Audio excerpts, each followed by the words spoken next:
Hello friends. तो फिर से आपका स्वागत है मेरे इस चैनल पर। आज आप लोगों को क्लास 12th के मंथली एग्जामिनेशन जुलाई 2024 का हम लोग क्वेश्चन देखेंगे। मासिक परीक्षा जुलाई 2024 का और बायोलॉजी विषय का देखेंगे। ठीक है दोस्तों, तो आइए चलते हैं, हम लोग शुरू करते हैं क्वेश्चंस को। तो पहला क्वेश्चन है दोस्तों, उस वैज्ञानिक का नाम क्या है जिसने वंशागति के नियम दिए हैं। The name of the scientist who discovered the law of heredity is A Gregor Mendel, B Newton, C Punnett and D इनमें से कोई नहीं। तो इसका राइट आंसर हो जाएगा दोस्तों ए ग्रेगर मेंडल। ठीक है दोस्तों, अगले क्वेश्चन को हम लोग देखेंगे।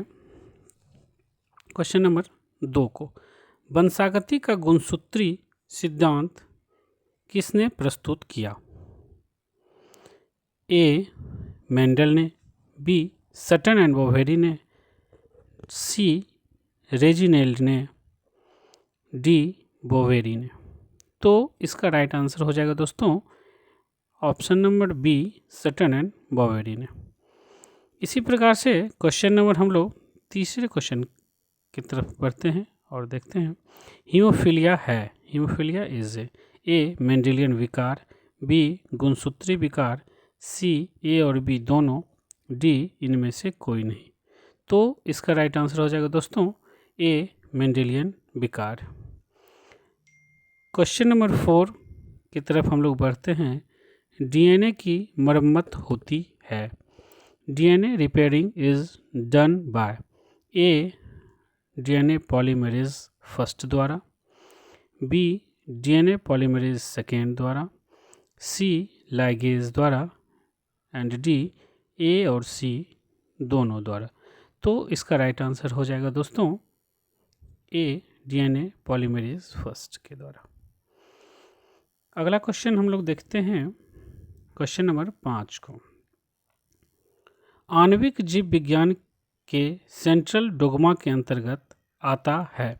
Central dogma of molecular biology includes A RNA, DNA, RNA, protein, B DNA, RNA, protein, C DNA, protein, RNA, D इनमें से कोई नहीं। तो इसका राइट आंसर हो जाएगा दोस्तों बी डीएनए, आरएनए, उसके बाद प्रोटीन। ठीक है दोस्तों, इसके बाद अगले क्वेश्चन की तरफ हम लोग बढ़ते हैं और देखते हैं। हम लोग क्वेश्चन नंबर 6 को देखते हैं। ओकाजाकी टुकड़े हैं, Okazaki fragments are A RNA primers, B leading strands of पर आरएनए के छोटे खंड, सी लैगिंग स्ट्रैंड ऑफ पर डीएनए के छोटे खंड, डी इनमें से कोई नहीं। तो इसका राइट आंसर हो जाएगा दोस्तों option number C lagging strand पर डीएनए के छोटे खंड, small segments of DNA on lagging strand.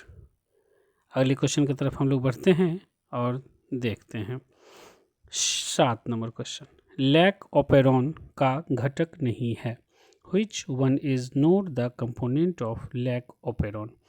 A primer gene, B promoter gene, C संरचनात्मक जीन कंस्ट्रक्टिव जीन, डी नियामक जीन। तो इसका राइट आंसर हो जाएगा दोस्तों ऑप्शन नंबर सी संरचनात्मक जीन। इसके अगले क्वेश्चन की तरफ हम लोग बढ़ते हैं।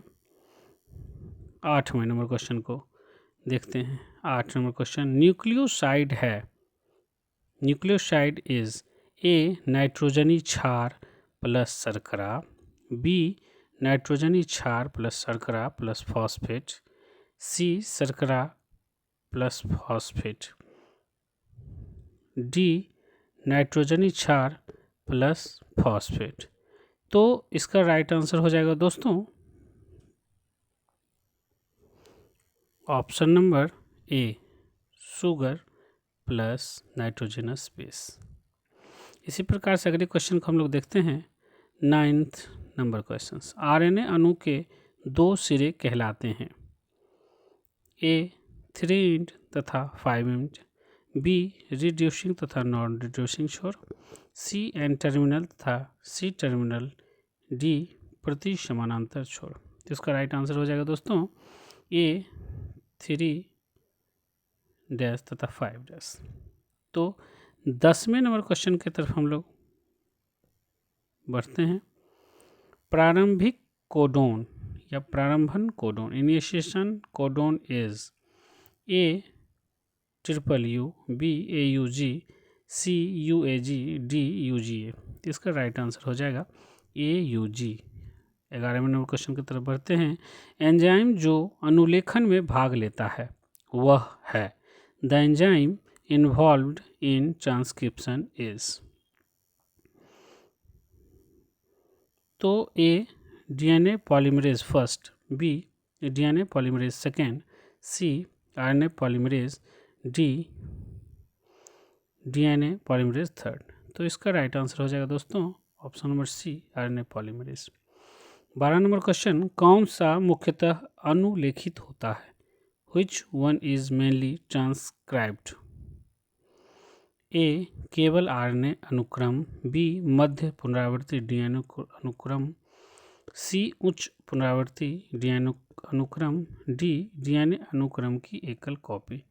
तो इसका राइट आंसर हो जाएगा ऑप्शन नंबर डी डीएनए अनुक्रम की एकल कॉपी। अगले क्वेश्चन की तरफ हम लोग बढ़ते हैं। 13 नंबर क्वेश्चन को देखते हैं। प्रोटीन संश्लेषण के समय एक स्थान पर प्रक्रिया रुक जाती है, निम्नलिखित में से 3 कोडोन के उस समूह को चुनिए जो इसे रोकता है, यानी टर्मिनेशन कोडोन की बात हो रही है। तो A W G, W A, U A C, B U A G, U G A, U double A, C W G, U C A, U C G, D triple U, U double C, U A U. तो इसका right answer हो जाएगा दोस्तों option number B U A G, U G A, U double A. इसी प्रकार से अगले question को हम लोग देखते हैं। 14 नंबर क्वेश्चंस। डीएनए बहुगुणन डैश भी कहलाता है, DNA multiplication is also called, A replication, B transduction, C translation, D transcription. तो इसका राइट आंसर हो जाएगा ए रेप्लिकेशन। इसी प्रकार से अगले क्वेश्चन की तरफ हम लोग बढ़ते हैं।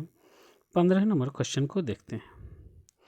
बी डीएनए की कुंडलिनी में एक चक्र होता है, लगभग 1 turn of the helix in B DNA is approximately A 20 angstrom, B 22 nanometer, C 20 nanometer, D 34 nanometer. तो इसका राइट आंसर हो जाएगा दोस्तों ए 20 एंगस्ट्रम। 16वें नंबर क्वेश्चन को देखते हैं। डाउन सिंड्रोम है एक, Down syndrome is A Mendelian विकार, बी गुणसूत्रीय विकार, सी ए और बी दोनों, डी इनमें से कोई नहीं। तो इसका राइट आंसर हो जाएगा दोस्तों बी गुणसूत्रीय विकार। अगले क्वेश्चन की तरफ हम लोग बढ़ते हैं। 17वें क्वेश्चन को देखते हैं। जीन स्थित होता है, genes are located on A nucleosome, B chromosome, C ribosome, D centrosome. तो इसका राइट आंसर हो जाएगा दोस्तों ऑप्शन नंबर बी क्रोमोसोम पर। इसी प्रकार से हम लोग अगले क्वेश्चन 18वें नंबर क्वेश्चन को देखते हैं। मेंडल के प्रयोग में विपरीत लक्षण वाले युग्म को कहा जाता है। In Mendel's experiment the pair of contrasting characters are called A gene, B phenotype, C genotype, D allele. तो इसका राइट आंसर हो जाएगा दोस्तों डी एलील। इसी प्रकार से अगले क्वेश्चन की तरफ हम लोग बढ़ते हैं। 19वें नंबर क्वेश्चन को देखते हैं। 19वें नंबर क्वेश्चन में गुणसूत्रों की संख्या किसके कारण बढ़ या घट सकती है? Number of chromosomes can increase और डिक्रीज ड्यू टू ए उत्परिवर्तन म्यूटेशन, बी आनुवांशिक पुनरावृत्ति जेनेटिक रिपीटेशन, सी नन डिसजंक्शन गैर विच्छेदन, डी इनमें से सभी। तो इसका राइट आंसर हो जाएगा दोस्तों ऑप्शन नंबर सी गैर विच्छेदन। इसी प्रकार से 20वें नंबर क्वेश्चन को देखते हैं। 2 जीन की वंशागति के लिए मेंडल ने पौधा चुना। The plant chosen by Mendel to study inheritance of 2 genes is A सेब एप्पल, बी आम, सी गार्डन पी उद्यान मटर, डी आलू। तो इसका राइट आंसर हो जाएगा सी उद्यान मटर। इसी प्रकार से 21वें नंबर क्वेश्चन को हम लोग देखते हैं। चूँकि ये सब सारा एग्जामिनेशन में पूछा गया हुआ है, इसीलिए हम लोग विशेष तौर पर देखेंगे और ध्यानपूर्वक इसको सीखने की कोशिश भी करेंगे, चूँकि क्वेश्चंस रिपीट भी होते हैं एग्जामिनेशन में। और चूँकि ये बोर्ड के द्वारा बनाया गया क्वेश्चंस है, इसीलिए यह मोस्ट इम्पॉर्टेंट क्वेश्चंस होते हैं। तो इसको हम लोग ध्यानपूर्वक अध्ययन करेंगे और सभी क्वेश्चंस को ध्यान में रखते हुए बोर्ड का प्रिपरेशन करेंगे। ठीक है, तो इसी प्रकार से 21वें नंबर क्वेश्चन को हम लोग देखते हैं। निम्नलिखित में से किसकी उपस्थिति जैविक विकास का महत्वपूर्ण प्रमाण है? An important evidence in favour of organic evolution is the occurrence of A स्वजातीय और अवशेषीय अंग homologous and vestigial organs, B केवल अनुरूप अंग ओनली एनालोगस ऑर्गेन्स, सी सजातीय एवं अनुरूप अंग homologous and analogous organs, D अनुरूप और अवशेषीय अंग एनालोगस एंड वेस्टिजियल ऑर्गेन्स। तो इसका राइट आंसर हो जाएगा दोस्तों ए सजातीय और अवशेषी अंग। इसी प्रकार से 22वें नंबर क्वेश्चन को हम लोग देखते हैं दोस्तों। जीवाश्म प्रमाण प्रदर्शित करते हैं कि मानव की वास्तविक उत्पत्ति हुई। Fossil evidence represents that human is actually originated from A Java से, बी फ्रांस से, सी अफ्रीका से, डी चीन से। तो इसका राइट आंसर हो जाएगा दोस्तों सी अफ्रीका से। 23वें नंबर क्वेश्चन को हम लोग देखते हैं। प्राकृतिक चयन की इकाई है। The unit of natural selection is a एक व्यक्ति, बी एक जाति, सी एक वंश, डी एक समुदाय। तो इसका राइट आंसर हो जाएगा दोस्तों ए एक व्यक्ति। 24 नंबर क्वेश्चन को देखते हैं। किसी जीव का विकासीय इतिहास कहलाता है। Evolutionary history of an organism is called A ontogeny, B phylogeny, C पूर्वजता, डी जीवाश्मिकी पैलियोंटोलॉजी। तो इसका राइट आंसर हो जाएगा दोस्तों बी फाइलोजेनी। इसी प्रकार से हम लोग 25वें नंबर क्वेश्चन को देखते हैं। फिलॉसफी जूलॉजी की पुस्तक किसने लिखी है? The book philosophy zoology was written by A. Lamarck, B. Aristotle, C. D. Condole, D. Genre। तो इसका राइट आंसर हो जाएगा दोस्तों ए लेमार्क। 26वें नंबर क्वेश्चन को देखते हैं। डाउन सिंड्रोम में गुणसूत्रों की संख्या होती है। The number of chromosomes in Down syndromes is A 46, B 47, C 48, D 49। तो इसका राइट आंसर हो जाएगा दोस्तों बी 47। इसी प्रकार से अगले क्वेश्चन की तरफ हम लोग बढ़ते हैं 27वें नंबर क्वेश्चन पे। तो 27वां नंबर क्वेश्चन कहता है डीएनए से प्रत्यक्ष रूप में किसका संश्लेषण नहीं किया जा सकता? Which one of the following is not synthesized directly from DNA?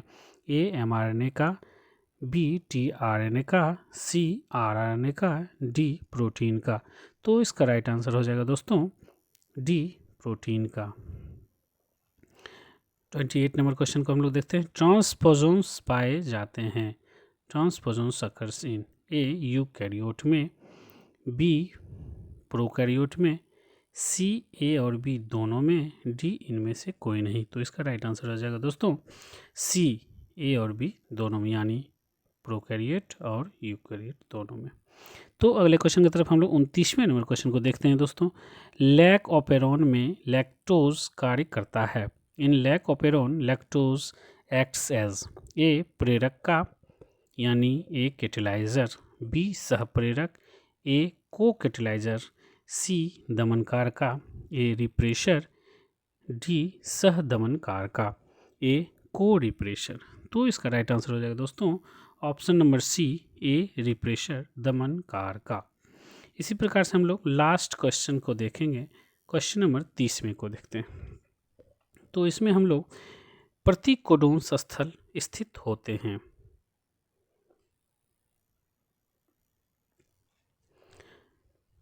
Anticodon sites are located on A DNA, B tRNA, C rRNA, D mRNA. तो इसका राइट आंसर हो जाएगा दोस्तों बी टीआरएनए पर। तो इसी प्रकार से हमने जुलाई 2024 का मंथली पेपर हम लोगों ने देख लिया है। तो इसके बाद हम लोग और भी अगस्त, सितंबर, अब जो भी इसके बाद मंथ आते हैं उस सभी क्वेश्चंस को देखेंगे जो भी मंथली एग्जामिनेशन में पूछा जा चुका है। और आप लोगों से आशा करते हैं सभी क्वेश्चंस को ध्यानपूर्वक देखें। चूँकि यह बोर्ड के द्वारा बनाया हुआ क्वेश्चंस है तो इसको ध्यानपूर्वक देख करके अपने एग्जामिनेशन के लिए तैयारी को बेहतर बनाने के लिए अच्छे से तैयारी करें। ठीक है दोस्तों, तो मिलते हैं नेक्स्ट वीडियो में। तब तक के लिए गुड बाय, धन्यवाद।